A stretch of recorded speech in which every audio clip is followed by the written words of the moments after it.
우리 같은 30대 초중반의 미혼들에게 항상 뜨거운 주제가 있습니다. 오빠는 일본이니까 후방 아니야?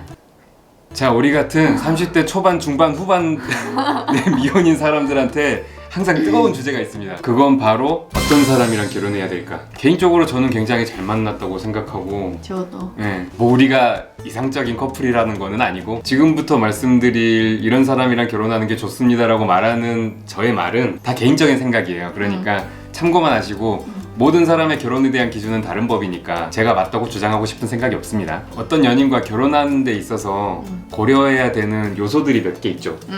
외모, 아니면은 재산 같은 조건, 이런 거는 약간 수치화가 돼요. 기준을 설정할 수가 있어서 아, 나는 어느 정도 외모만 되면 돼, 뭐 자기 집이 있는 사람이었으면 좋겠어, 이렇게 어떻게 기준을 세우는 게 가능한데, 내가 평생 같이 살 파트너로서의 성격은 이거는 기준을 세울 수가 없어요. 수치화할 수 있는 게 아니야. 저는 개인적으로 이 가정의 평화를 추구하는 사람으로서 같이 오래 살 수 있는 배우자는 어떤 배우자일까 굉장히 오랫동안 고민해 왔습니다. 사실 저희가 지금까지 30몇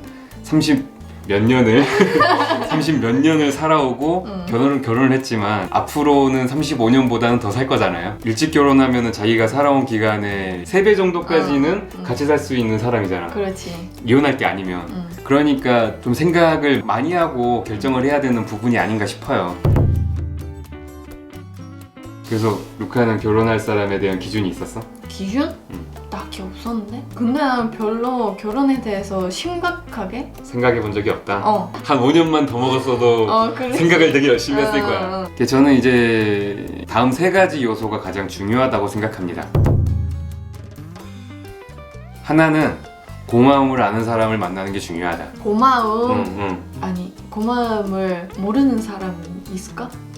많아. 아, 그래? 엄청나게 많아. 자기한테 하는 모든 호의가 당연한 건 줄 아는 사람이 굉장히 많아요. 근데 그 고맙다라는 말이 힘들면 뭐 외국어로 땡큐라든지 뭐 아리가또라든지 이런 말을 할 수도 있잖아요. 그러면 상대적으로 약간 좀 저항감이 덜 하거든. 근데 그런 것도 머리에 안 떠오르는 거 아니야? 뭐 이제 그런 사람이 있을 수도 있고, 아니면은 어렸을 때부터 고맙다는 말을 너무 안 해봐가지고 그 하는 거 자체가 부담인 사람도 있을 수 있고. 루카상이 나에 대해 항상 좋게 생각하는 게 뭐죠? 그럴 수 있다. 허용 범위가 넓다라는 거였지. 그게 여기서 나오는 겁니다.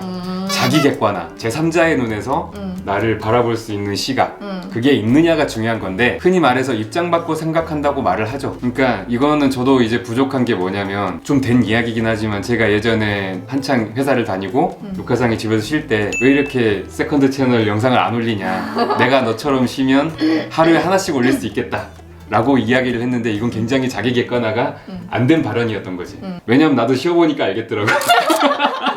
그게 자기 객관화가 잘 안 된 케이스겠죠. 내가 나에 대해서 정말 객관적이다라는 말은 정말 못하지만 가정의 평화를 위해서 최대한 노력하고 있습니다. 참고로 제일 객관적이지 않은 사람은 자기가 객관적이라고 말하는 사람이에요.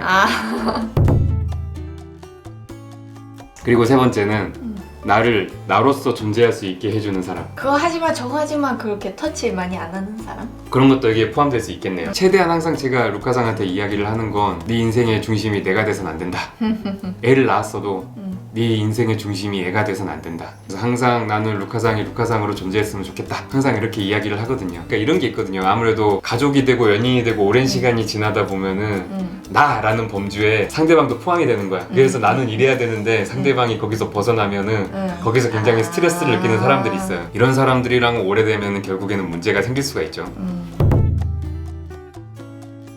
자, 제가 방금까지 말씀드린 이 3가지의 키워드를 하나로 뭉치면은 한 가지 단어에 도달을 합니다. 오, 그것이 뭔가요? 바로 이기심. 근데 이게 이기심이 무조건 나쁘다라고 이야기하는 건 아니에요. 왜냐하면 적당한 이기심은 자기가 속한 집단을 지키는 데 도움이 되거든요. 그런데 이게 이기심이 상식을 벗어나면 이건 이제 파국입니다. 파국? 자, 아까 3개 빗대서 말해보면은 이기심이 심한 사람은 고마울 줄을 몰라요. 이기적인 사람은 다른 사람한테 자기한테 맞출 것을 강요를 하고, 그리고 마지막으로 자기 객관화가 안 되니까 자기가 어떤 쓰레기 짓을 하고 있더라도 그게 쓰레기 짓이라는 게 그런 거에 대한 죄의식이 전혀 없어요. 이런 사람이 없을 것 같지? 있습니다. 근데 이렇게 이기적인 사람도 연애 중에는 캐치하기가 힘들어요. 왜냐하면 연애 초기에는 이 사랑에 불타다 보니까 그렇지, 안 보이지. 그 사람이 할 수 있는 100%를 넘어서 150%, 200%를 막 에너지를 써가면서 그 사람한테 잘해주기 때문에 아무리 이기적인 사람도 그때만큼은 사랑하는 사람한테는 굉장히 이타적이 됩니다. 하지만 오래 만나서 안정적으로 되면은. 안정적으로 되면은 그 사람의 원래 성격이 그렇지. 나오기 시작하겠죠. 맞아. 그러면 그런 사람들은 어떻게 알아봐야 돼? 내가 그거를 굉장히 오랫동안 생각했어. 어떻게 할 수가 있을까? 이기심이 갑자기 발현되는 그런 시츄에이션들이 있어요. 일본도 그러나? 대학교에서 조별 과제 같은 걸 하잖아. 아, 많이는 안 하지. 많이는 안 해? 한국은 좀 하거든. 있긴 있어. 대학 때 조별 과제를 하면 꼭 그렇게 엄청나게 이기적인 사람이 한두 명씩 있어요. 그런 짤을 많이 봤지. 저는 대학교 때 학점에 굉장히 집착했던 사람으로서 조별 과제가 엄청나게 스트레스였습니다. 다들 안 하니까. 꼭 한두 명씩 업혀가려는 사람이 있어요. 자기 아무것도 안 하고. 아무것도 안 한다기보다는 능력이 안 돼서 못하겠어요 막 이런 식으로 떨어져 나간달지, 아니면은 오늘 뭐 어머니 제사예요, 아버지 제사예요, 이런 식으로 안 오는 사람. 옛날 생각나니까 또 빡치네.